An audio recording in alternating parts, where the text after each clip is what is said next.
Assalamualaikum warahmatullahi wabarakatuh dan salam sejahtera tuan-tuan dan puan-puan sekalian. Selamat berjumpa kembali di Pendakwah Teknologi. Okey, tuan-tuan dan puan-puan sekalian, dalam masa lebih kurang sebulan macam tu saya dah diberi peluang untuk nak cuba telefon ni. Jadi ini adalah Honor 400 Pro.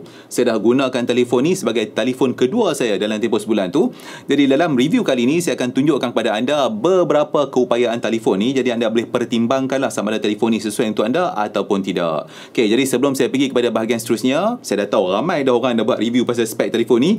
Jadi saya akan cerita kepada anda secara cepat dan ringkas dia punya specification. Okay, first kali kita cakap pasal CPU dia. Telefon ni menggunakan CPU Snapdragon 8 Gen 3. Lepas tu dari segi dia punya memori, dia ada 12GB RAM. Lepas tu dia tulis ada tambahan 12GB RAM turbo.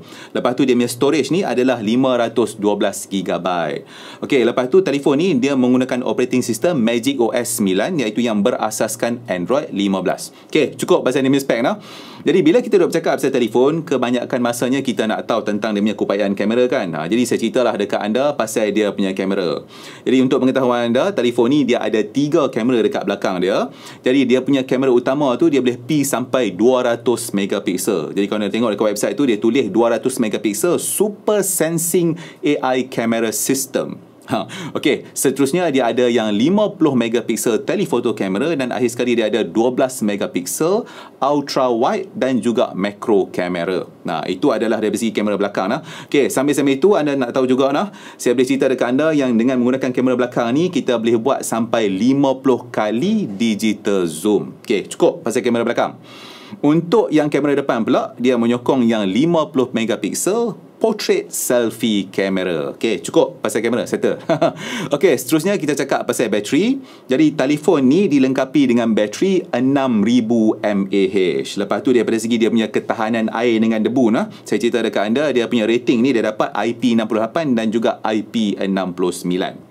Okey, jadi biasanya tuan-tuan dan puan-puan sekalian di Pendakwah Teknologi ni bila saya nak review telefon, saya akan cerita dekat anda pasal dia punya keupayaan rangkaian. Nah, jadi telefon ni dia menyokong 5G dan juga Wi-Fi 7 yang 802.11be itulah. Jadi memang sempoi. Dan untuk pengetahuan anda juga, dalam telefon ni dia ada yang antena 2x2 MIMO tu.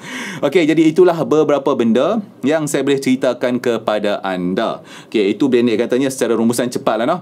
Okey, dalam masa yang sama juga, sekiranya anda nak beli telefon ni, anda akan dapat sekali, first anda dekat telefon seperti biasa, kemudian dia akan bagi dekat anda satu casing. Ni ada casing ni saya dah cabut kat belakang dia. Lepas tu anda akan dapat dia punya charger, anda akan dapat dia punya charging cable, semua adalah, pendek kata cukup satu set. Lepas tu kalau anda tengok dekat atas skrin ni dia dah letak sekali yang kita panggil TP Protective Film Screen tu. Jadi anda tak payah susah payah nak pergi cari screen protector dan sebagainya. Yang ni bagus sebab kita beli dapat semua, senang kan. Okey, satu lagi nah tuan-tuan dan puan-puan sekalian, saya nak cerita dekat anda nah. Salah satu keupayaan utama telefon ni adalah keupayaan Next Generation AI Imaging. Jadi sebenarnya Honor 400 Pro ni dia ada keupayaan untuk nak melakukan beberapa perkara menarik dengan AI itu. Antaranya adalah AI image to video, kemudian dia ada macam AI cutout dan dia ada macam AI eraser dan pendek katanya macam-macam lah. Okey, jadi untuk ciri-ciri AI ni saya tak akan tunjukkan dekat anda dalam video ni. Saya akan tunjuk semua tu dalam satu sesi live. Tu yang best tu. Jadi dalam sesi live tu kita boleh buat macam-macam testing. Dalam bahagian ni, mari saya ceritakan kepada anda tentang telefon ni punya display. Jadi display telefon ni saiz dia adalah 6.7 inci. Jadi skrin dia adalah yang berjenis AMOLED dan resolution yang dia boleh pergi adalah sampai 2800 kali yang 1280 tu. Okey, lepas tu dia punya screen refresh rate tu dia boleh pergi sampai 120Hz. Okey, jadi saya nak tunjuk dekat anda bahawa skrin ni sebenarnya memang lawa tau. Jadi saya akan buat dua benda. Saya akan buka satu video dekat YouTube dan juga video dekat Netflix untuk nak tunjukkan kepada anda kecantikan skrin dia tu kan. Okey, sambil itu mungkin ada di antara anda yang nak tahu tentang dia punya media playback certification dan dia punya DRM capabilities kan, sebab selalu orang duk tanya saya tu. Jadi saya beritahu dekat anda siap-siap, dia punya DRM support tu adalah Widevine L1. Jadi anda boleh buat lah macam contohnya HD ataupun UHD streaming, tak ada masalah. Okey, lepas tu daripada segi dia punya HDR certification pula, kalau anda tengok dekat sini nah, ia adalah HDR10. Jadi kalau berdasarkan apa yang saya tunjuk dekat anda daripada print screen aplikasi Netflix ni, anda boleh tengok dia punya maximum playback resolution tu adalah Full HD. Okey, satu lagi yang saya boleh ceritakan dekat anda adalah tentang dia punya screen brightness. Jadi kalau ikut apa yang dinyatakan dekat website, brightness dia ni boleh pergi sehingga 5000 nits. Tapi kalau anda tanya saya kan, saya nampak skrin ni memang terang betul tau. Jadi tak kisahlah, anda tak akan ada sebarang isu. Contohnya kalau anda nak baca email ke, nak baca berita ke, dan kalau anda tengah duk guna telefon ni dekat luar, contohnya kalau dah macam bawah matahari terik dan sebagainya, tak ada isu. Saya dah try, memang okey. Seterusnya, saya akan ceritakan kepada anda tentang keupayaan rangkaian telefon ni, bahagian favorit saya. Jadi seperti yang saya katakan tadi, telefon ni dia menyokong 5G dan juga Wi-Fi 7. Okey, bercakap tentang 5G tu, dalam dia punya SIM card tray ni, anda boleh masukkan 2 SIM card dan anda boleh gunakan 5G pada dua-dua SIM card tersebut. Okey, jadi macam apa yang saya buat sekarang ni kan, saya menggunakan 2 SIM card 5G daripada Yes 5G. Jadi memang boleh, tak ada sebarang masalah apa. Okey, jadi bila saya nak buat testing 5G, seperti biasa saya akan pergi ke tempat favorite spot saya, iaitu di depan bangunan Chef Beri Square di Cyberjaya tu, bawah pejabat MCMC tu kan. Okey, jadi seperti apa yang anda boleh lihat, memang tidak ada sebarang isu untuk telefon ni nak mendapat kelajuan download melebihi 1 gigabit per second menggunakan 5G, terutamanya apabila anda berada di tempat yang ada liputan 5G yang baik. Okey, lepas tu dalam masa yang sama, hari tu saya ada pergi kat Terengganu tau. Jadi kebetulan saya tengok dekat Terengganu tu dia ada banyak tempat yang mana rangkaian 5G tu memang okey. Jadi ini saya tunjuk dekat anda keupayaan 5G di depan pintu nak keluar airport kat Terengganu tu. Jadi seperti anda boleh tengok dekat sini memang tak ada isu dah nak dapat 500 ke 600 megabit per second macam tu. Memang okey saja. Okey, lepas tu okey, ini semua testing yang saya buat dekat luar. Jadi saya buat juga satu testing untuk nak test keupayaan 5G dalam bangunan. Jadi testing 5G ni saya buat dekat dalam bangunan IOI Mall dekat Putrajaya tu. Masa tu saya duduk ada kat kedai makan. Jadi masa saya nak buat testing tu, saya boleh cerita dekat anda, dia memang ramai betul orang sebab waktu tu cuti kan. Jadi kalau anda tengok dekat sini walaupun dengan orang yang ramai dan walaupun dalam indoor, maksudnya dalam bangunan, saya masih lagi boleh dapat kelajuan download melalui 5G tu dalam lebih kurang 50 megabit per second macam tu. Tu kira okey lah. Okey, itu kalau saya duk cerita dekat anda tentang 5G Okey, seterusnya jom saya tunjuk pula dekat anda keupayaan Wi-Fi dia. Jadi untuk nak tunjukkan kepada anda keupayaan Wi-Fi ni, jadi saya sambungkan telefon ni kepada Wi-Fi router Huawei yang ada dekat studio pendakwah teknologi tu. Jadi seperti apa yang anda boleh tengok kelajuan download tu memang boleh pergi sampai lebih kurang 1 gigabit per second. Jadi jarak di antara telefon dengan Wi-Fi router tu saya rasa lebih kurang dalam 6 meter, 7 meter macam tu lah. Okey, dan untuk pengetahuan anda juga router Huawei tu hanya menyokong Wi-Fi 6 sahaja. Jadi dari satu benda yang saya kena cerita dekat anda, kelajuan internet dekat saya punya studio tu memang download dia adalah 1 gig dan upload dia adalah 500 megabit per second. Saya guna time kat sana kan. Okey, itu kalau saya pakai yang router yang ada dekat kat situ. Kalau saya gunakan Wi-Fi router yang ada dekat rumah saya ni, memang tidak ada sebarang isu untuk telefon ni nak connect dengan Wi-Fi 7. Seterusnya saya tunjukkan kepada anda keupayaan gaming telefon ni. Jadi seperti biasa, bila nak tunjukkan keupayaan gaming, saya akan gunakan 3 game yang saya suka main. Sebenarnya 2 game je saya selalu main, satu lagi game jarang-jarang lah. Okey, jadi saya akan main PUBG Mobile, lepas tu Call of Duty dan juga Diablo Immortal. Lepas tu untuk setiap game tu saya akan set supaya dia punya setting grafik tu adalah yang paling tinggi yang saya boleh set pada telefon ni. Jadi berikut adalah hasil testing gaming menggunakan Honor 400 Pro.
Pada bahagian terakhir ni, saya akan tunjukkan kepada anda keupayaan kamera yang ada pada Honor 400 Pro ni.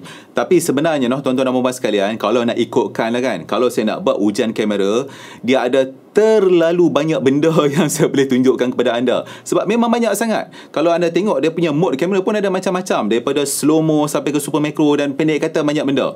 Tapi untuk video kali ni, saya nak tunjukkan kepada anda dua keupayaan utama. Iaitu keupayaan untuk nak ambil gambar dan juga keupayaan untuk nak rekod video. Okey, jadi untuk keupayaan mengambil gambar tu, saya akan tunjuk dulu kepada anda daripada segi keupayaan untuk nak ambil gambar dan juga nak zoom. Dan kemudian tu baru saya tunjukkan kepada anda beberapa video yang saya rakamkan menggunakan telefon ni. Jadi untuk ujian gambar ni, saya tunjukkan kepada anda gambar-gambar yang saya ambil masa saya kebetulan pergi kat Ipoh hari tu, ada training semua tu kan. Jadi gambar-gambar ni semua saya ambil menggunakan beberapa level zoom yang ada. Jadi saya mulakan dengan 0.6 kali zoom tu sampailah dia ada 1, 2, 3, 6 kali. Dan yang zoom yang paling akhir sekali, yang kita boleh pergi sampai yang 50 kali super zoom tu. Jadi saya ambil dua set untuk anda supaya anda boleh tengoklah keupayaan kamera dia dan juga keupayaan zoom pada kamera tu. Sebelum saya tunjukkan kepada anda video-video yang saya rakamkan menggunakan telefon Honor 400 Pro ni, saya nak tutuplah dulu video ni sebab video yang saya rakam tu sebenarnya memang sangat banyak kan. Okey, jadi saya buat ending dulu, lepas tu saya tunjuklah kepada anda video tu semua. Okey, jadi tuan-tuan dan puan sekalian, sekiranya anda berminat untuk nak beli telefon Honor 400 Pro ni, dia dah pun dijual secara rasmi di Malaysia. Harga telefon ni adalah RM2,699. Jadi telefon ni dia ada satu specification saja, yang 12GB RAM dan 512GB storage. Jadi link pembelian tu dan semua maklumat-maklumat lain saya dah letaklah di video description ni. Itulah dia Okey, tuan-tuan dan puan sekalian, saya nak ucapkan jutaan terima kasih kepada anda kerana anda sudi menonton, dan dalam masa yang sama juga saya nak ucapkan jutaan terima kasih kepada pihak Honor kerana sudi berikan saya peluang untuk nak uji telefon ni. Okey, sambil tu sekiranya anda rasa video ni bermanfaat untuk anda, maka saya harap anda sudilah untuk subscribe ke channel YouTube Pendakwah Teknologi kalau anda tak subscribe lagi, dan juga follow Facebook, Instagram, X, TikTok dan pendek katanya sebagainya lah yang milik Pendakwah Teknologi.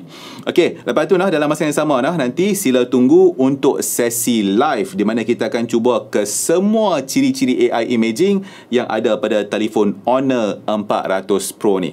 Okey, dan dalam masa yang sama juga, kalau tuan-tuan dan puan ada sebarang soalan yang ingin nak ditanya tentang telefon ni, anda boleh terus tulis dekat ruangan komen, insyaAllah dan saya akan reply kat sana, ataupun nanti saya akan cuba jawab masa sesi live tu.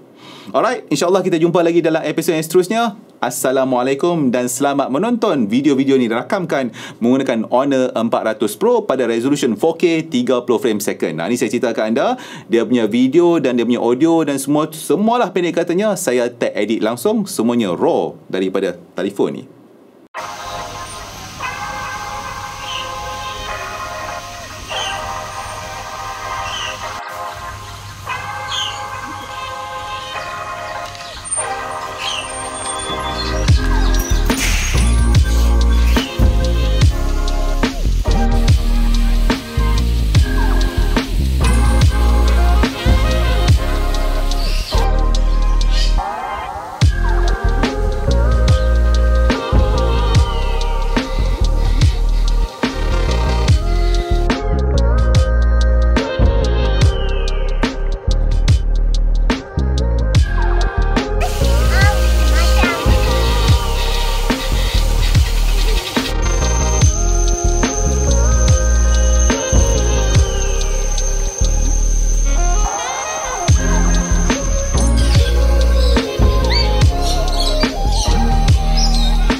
Masuk.